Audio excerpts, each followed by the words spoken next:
اگر ماں باپ نے اپنے ماں باپ کے ساتھ ایسا کیا ان کی اولاد بھی ایسا کرے گی.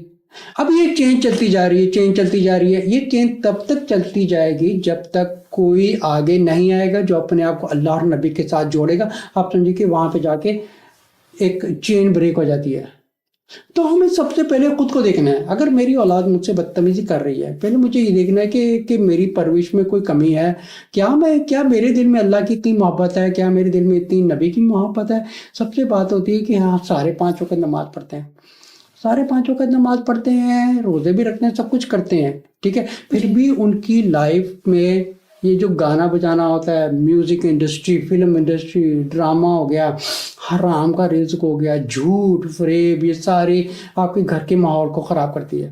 جس گھر میں رزق حرام ہوگا وہاں پر قدرتی طور پر بچوں کے بیہیویئر میں فرق آتا ہے.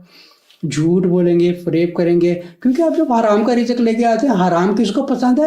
وہ جو ہمارے اندر بیٹھا ہوا ہے، ہمارے اندر بیٹھا ہوا ہے اس کو یہ حرام پسند ہے، ہمارے اندر آیا. اب یہ جو جسم ہے نا، یہ ہمارے اس کے کنٹرول میں چلے جاتا ہے. وہ اپنی مرضی سے ہمارے جسم کو، ہمارے دماغ کو، مینٹیلٹی کو یوز کرتا ہے. ماں باپ کا حق یہ ہے کہ پہلے ہم ماں باپ بنے، ماں باپ خود پہلے بنے. اب یہ نہیں کہ بچے بڑے ہو رہے ہیں ان کو جہاں مرضی چھوڑ دیا، بچے کلبوں میں جا رہے ہیں، یار دوست سے دیکھ رہے ہیں، سارا دن ٹک ٹاک پہ خود میاں بیوی بیٹھے رہتے ہیں، ماں باپ بیٹھے رہتے ہیں. آپ مجھے بتائیے کہ وہ اولاد کیا کرے گی؟ وہ بھی ٹک ٹاک پہ بیٹھے گی. اگر باپ اور ماں سارا دن بیٹھ کے ٹک ٹاک پہ غیر محرم دیکھ رہے ہیں، بیٹی اور بیٹا کیا کرے گا؟ وہی کرے گا. اگر ماں اور باپ قرآن اور حدیث پڑھ کر اس کی تعلیم بچے کو دے رہے ہیں، گھر میں درس گاہ لگائی ہوئی ہے، تو آپ مجھے بتائیے وہ بچے کیسے کریں گے؟ وہ اللہ اور نبی کی طرف جائیں گے. تو ماں باپ کا حق تو بے شک اللہ کی نظر میں بہت بڑا ہے، جیسے اللہ تعالیٰ قرآن میں فرماتے ہیں وَلَا تَكَلَّمُوا، ماں باپ کے سامنے بھی نہیں کرنی.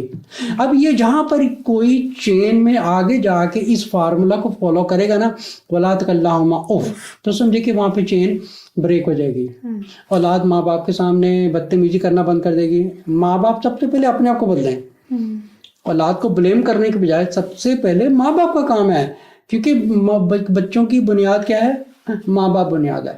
جب ماں باپ خود ایک فیشن میں، ماں جو ہے فیشن میں رہ رہی ہے، بال بکھرے ہوئے، میک اپ کیا ہوا ہے، سب کچھ کیا ہوا ہے، ٹھیک ہے، بازاروں میں جا رہے ہیں، شاپنگ کرنے جا رہے ہیں جی، اوپر سے جی اوقات ان کی کالوں بالوں والی ہوتی ہے، بلونڈ ہیئر کر کے گھوم رہی ہوتی ہیں، کیونکہ ہم اپنی اوقات خود گوا دیتے ہیں. پھر جب ہماری اولاد ہم سے بدتمیزی ہے، نافرمانی کرتے ہیں، ہم کہتے ہیں پتہ نہیں ایسی تھے، ہم نے تو کچھ نہیں کیا، ہماری اولاد ہی ہم سے بدتمیزی کرتی ہے. اس طرح اولاد اور ماں باپ کو سب سے پہلے یہ حق ضروری ہے کہ ہم اس گھر میں دین کا انتظام کریں جس کی جو فساد کی جڑ ہے. اگر یہ چیز ہماری فکس ہو گئی تو انشاءاللہ تعالی جو دوسری چیزیں ہیں وہ خود بخود فکس ہو جائیں گی، کیونکہ ہم خود اپنے آپ کو فکس کرتے نہیں ہیں. میں اپنے آپ کو فکس کرنا نہیں چاہتا، کیونکہ میں اپنے نفس کا غلام بنا ہوا ہوں. صحیح بات. میں نے اپنے آپ کو نفس کے حوالے کیا ہوا ہے. جو میرا نفس شیطان کہتا ہے سارے گانے بجانے کر رہے ہیں، میں نے بھی یہ کرنا ہے، ٹھیک ہے. پھر اب یہ ہے کہ گھروں میں جو اجڑنے کی وجہ ہوتی ہے سب سے پہلے یہی ہوتی ہے، گھر میں دین کا انتظام کریں تاکہ ماں باپ خود دین کی طرف آئیں اور اولاد بھی دین کی طرف آئے.